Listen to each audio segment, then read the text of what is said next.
Part 1. What is mutual aid? Mutual aid is collective coordination to meet each other's needs, usually from an awareness that the systems we have in place are not going to meet them. Those systems, in fact, have often created the crisis, or are making things worse. We see examples of mutual aid in every single social movement, whether it's people raising money for workers on strike, setting up ride-sharing system during the Montgomery bus boycott, putting drinking water in the desert for migrants crossing the border, training each other in emergency medicine because ambulance response time in poor neighborhoods is too slow, raising money to pay for abortions for those who can't afford them, or coordinating letter writing to prisoners. These are mutual aid projects. They directly meet people's survival needs and are based on a shared understanding that the conditions in which we are made to live are unjust. There is nothing new about mutual aid. People have worked together to survive for all of human history. But capitalism and colonialism created structures that have disrupted how people have historically connected with each other and shared everything they needed to survive.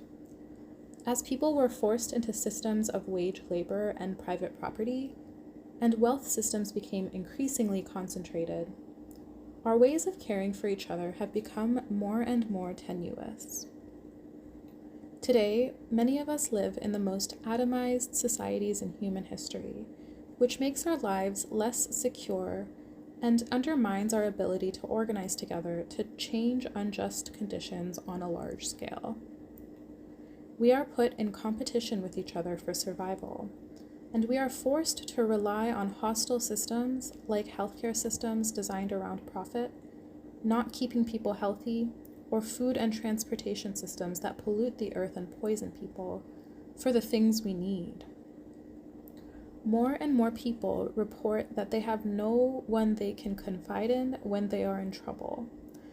This means that many of us do not get help with mental health, drug use, family violence, or abuse until the police or courts are involved, which tends to escalate rather than resolve harm. In this context of social isolation and forced dependency on hostile systems, mutual aid, where we choose to help each other out, share things, and put time and resources into caring for the most vulnerable, is a radical act. Chapter 1. 3 key elements of mutual aid. 1. Mutual aid projects work to meet survival needs and build shared understanding about why people do not have what they need. Mutual aid projects expose the reality that people do not have what they need and propose that we can address this injustice together.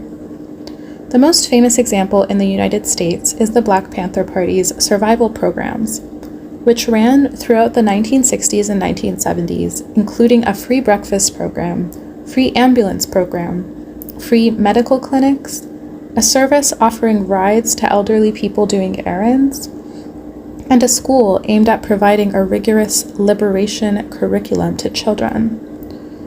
The Black Panther programs welcomed people into the liberation struggle by creating spaces where they could meet basic needs and build a shared analysis about the conditions they were facing. Instead of feeling ashamed about not being able to feed their kids in a culture that blames poor people, especially poor Black people, for their poverty, people attending the Panthers' free breakfast program got food and a chance to build shared analysis about Black poverty. It broke stigma and isolation, met material needs, and got people fired up to work together for change. Recognizing the program's success, FBI Director J. Edgar Hoover famously wrote in a 1969 memo sent to all field offices that the BCP, Breakfast for Children program, represents the best and most influential activity going for the BPP, Black Panther Party, and as such, is potentially the greatest threat to efforts by authorities to neutralize the BPP and destroy what it stands for. The night before the Chicago program was supposed to open, police broke into the church that was hosting it and urinated on all of the food. The government's attacks on the Black Panther Party are evidence of mutual aid's power, as is the government's co-optation of the program. In the early 1970s, the U.S. Department of Agriculture expanded its federal free breakfast program, built on a charity, not a liberation model, that still feeds millions of children today. The Black Panthers provided a striking vision of liberation, asserting that Black people had to defend themselves against a violent and racist government, and that they could organize to give each other what a racist society withheld. During the same period, the Young Lords Party undertook similar and related mutual aid projects in their work towards Puerto Rican liberation. The Young Lords brought people into the movement by starting with everyday needs of Puerto Ricans in impoverished communities. They protested the lack of garbage pickups in Puerto Rican neighborhoods, hijacked a city mobile X-ray truck to bring greater tuberculosis testing to Puerto Rican communities, took over part of a hospital to provide health care, and provided food and youth programs for Puerto Rican communities. Their vision for decolonizing Puerto Rico and liberating Puerto Ricans in the United States from racism, poverty, and police terror was put into practice through mutual aid. Throughout the 1960s and 70s, many overlapping movements undertook mutual aid efforts, such as feminist health clinics and activist-run abortion providers, emerging volunteer-run gay health clinics, childcare collectives, tenants' unions, and community food projects. Throughout this moment is an important reference point for the contemporary left. Mutual aid didn't start in the 60s, but is an ongoing feature of movements seeking transformative change. Clee Benally, project coordinator at Indigenous Media Action, argues that mutual aid is an unbroken tradition among Indigenous people across many cycles of colonialism, maintained through traditional teachings that contemporary Indigenous mutual aid projects are working to restore and amplify. Settlers have long worked to undermine Indigenous peoples' self-sustaining practices by first destroying food systems and then forcing dependency on rations given at forts and missions and now by settler nonprofits. Indigenous mutual aid efforts are both a matter of survival and a powerful form of resistance to forced dependence on settler systems. The long tradition of mutual aid societies and other forms of self-help in Black communities, which as early as the 1780s sought to pool resources to provide health and life insurance, care for the sick, aid for burials, support for widows and orphans, and public education efforts, is another important example. These efforts have addressed Black exclusion from white infrastructures by creating Black alternatives.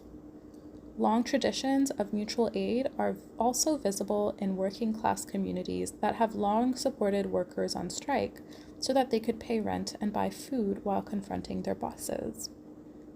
Perhaps most of all, the pervasive presence of mutual aid during sudden disasters of all kinds, storms, floods, fires, and earthquakes, demonstrates how people come together to care for each other and share resources when inevitably the government is not there to help, offers relief that do not reach the most vulnerable people, and deploys law enforcement against displaced disaster survivors.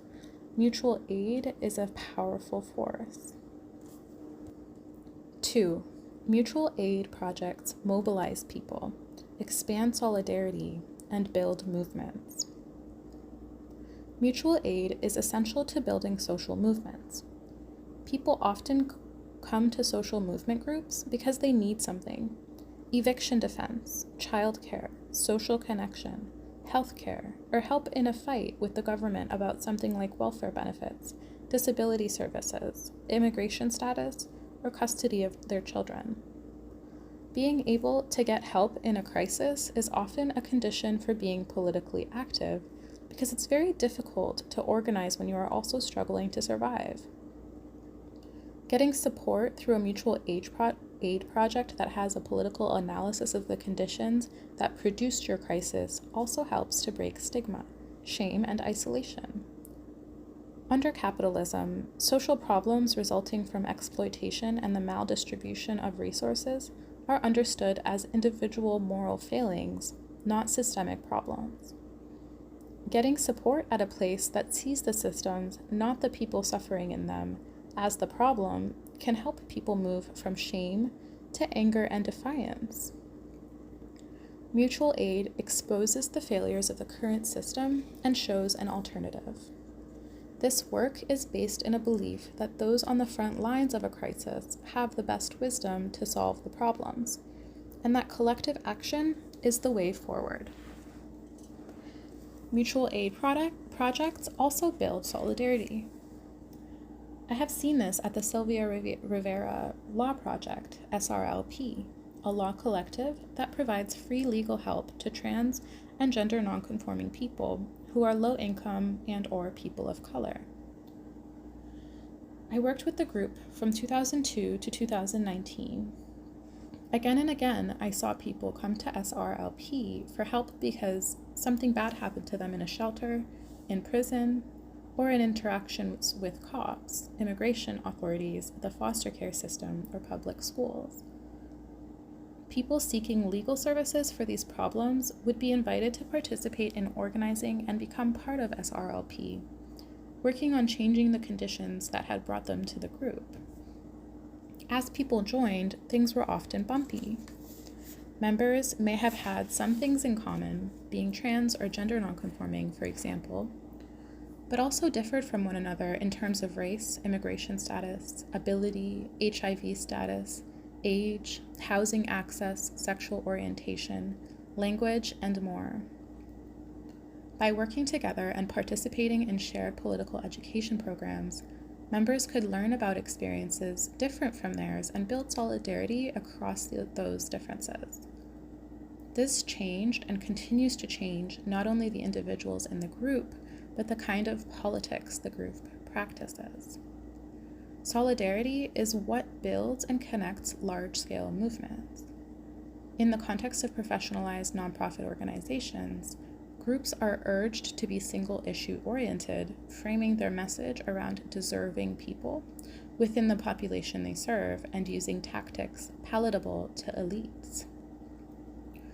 Prison-oriented groups are supposed to fight only for the innocent or the nonviolent, for example, and to do their work by lobbying politicians about how some people, not all people, don't belong in prison.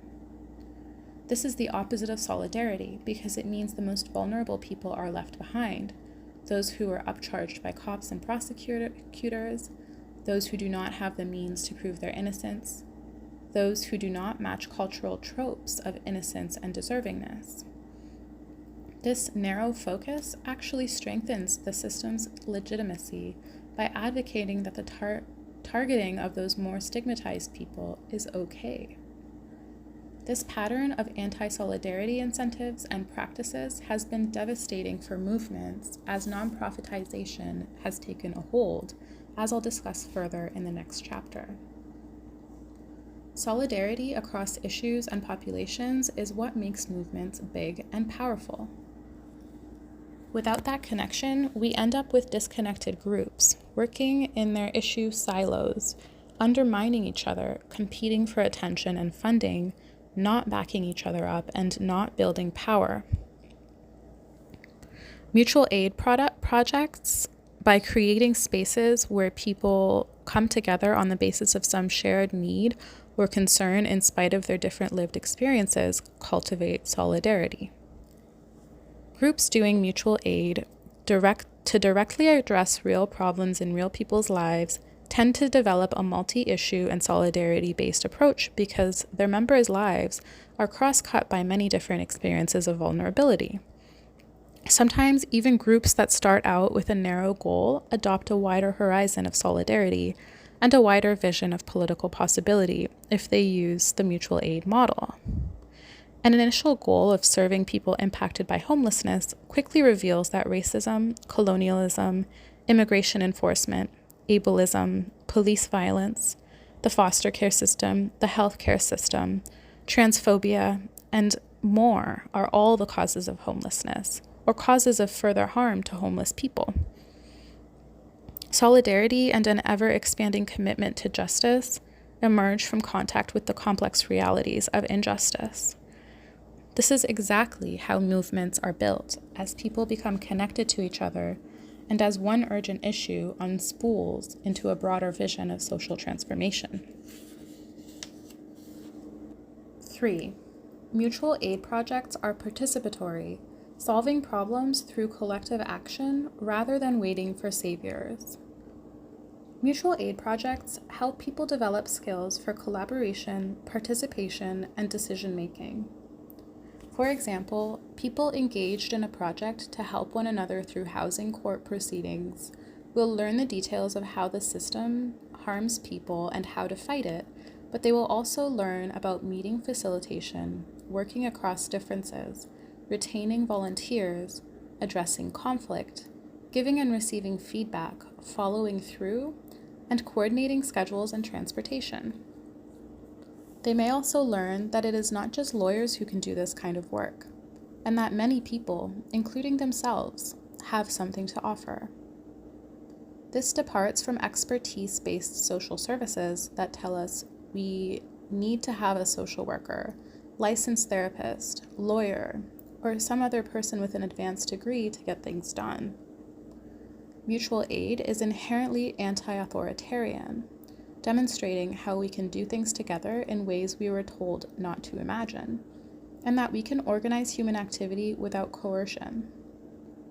Most people have never been to a meeting where there was not a boss or authority figure with decision-making power.